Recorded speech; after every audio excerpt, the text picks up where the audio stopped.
Okay guys, previous lesson we looked at trigonometry, SOHCAHTOA, and finding out the unknown side based on two pieces of information, an angle and a side, to work out the third. But in this case we're flipping it where we're no longer looking at the side, we're actually trying to find out what the angle is.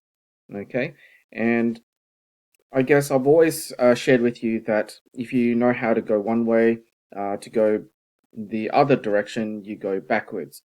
Now, the opposite of the sine function is called the inverse sine. Okay, so we have the inverse of sine, we have the inverse of cosine, we have the inverse of tan as well.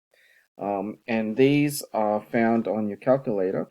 In your case, you would have to press shift or second and the cosine button. Okay, and that'll get you to that function there. So you'd want to have these symbols. So sine -1, cosine -1, tan -1. They are the three that we're going to be focusing in this lesson. So again, sorry that my emulator for the scientific calculator isn't working right now. If you have troubles with this, please let me know and I can help troubleshoot you. Alrighty, so let's get to this. Alright, so same thing, we're going to be focusing on SOHCAHTOA. So to help us determine which of the three functions we're going to be using. And we've got three here, and hopefully through these three it'll help you. Okay, so first one, we have the hypotenuse, and the 26 is the adjacent because it's next to theta. And so A and H is going to be utilizing cosine. So what we could do is we could just write down cosine of theta is equal to the adjacent over the hypotenuse. We could do that.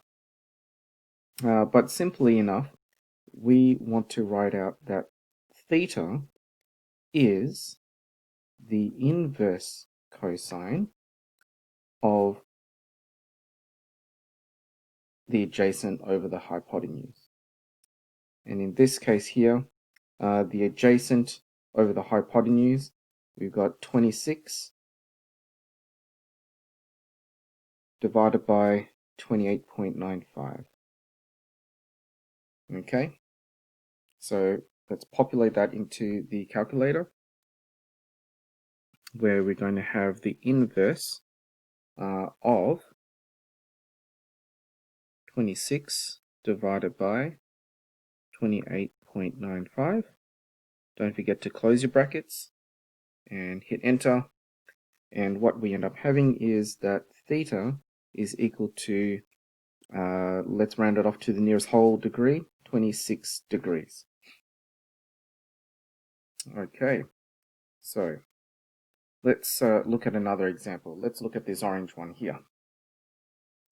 This case we have, again, the hypotenuse, but in this case we have the opposite. Okay, so the function that needs the opposite and or require using the opposite in the hypotenuse is sine. So we can then go straight to the angle is the inverse, okay, of the opposite over the hypotenuse. And we'll just populate this, substitute all the values. The inverse of the opposite, which is 21.72, divided by 105.62. Okay, and let's put that in our calculator. So you'll start to see that once you're familiar with these functions, all you need to do is substitute the values, put in the calculator does it all for you, you get your answer.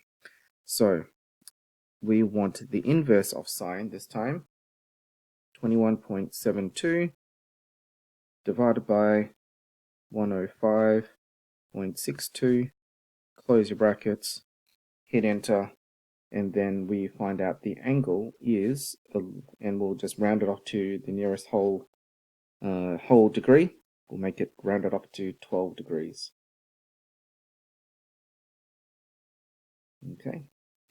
Okay, now last one.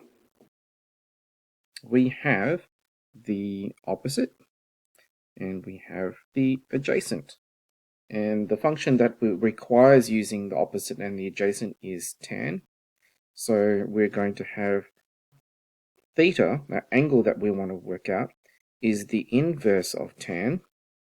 And in your brackets is going to be the opposite over the adjacent. So inverse of tan, opposite is 6.9 divided by 21.8, and we will put that in the calculator once more.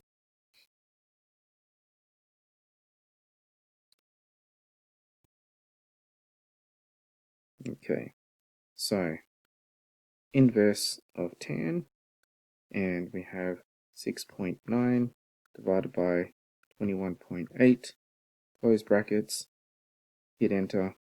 We've got 17.56 rounded off to the nearest degree. We'll make it 18 degrees. Okay, so 18 degrees is going to be the answer for that angle. So that's basically it for finding unknown angles. We're using trigonometry. We're using the inverse function. Okay. If you've got any questions, let me know. Otherwise, see you in the next one.